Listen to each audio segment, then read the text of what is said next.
Hello, I'm Jesse Myles of the Myles Group, and today I'm going to answer the question about pricing your home.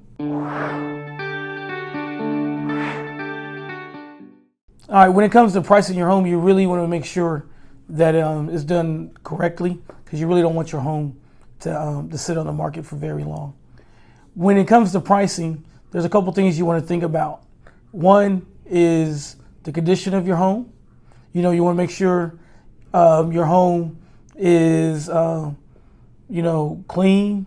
All major repairs have been completed on the home.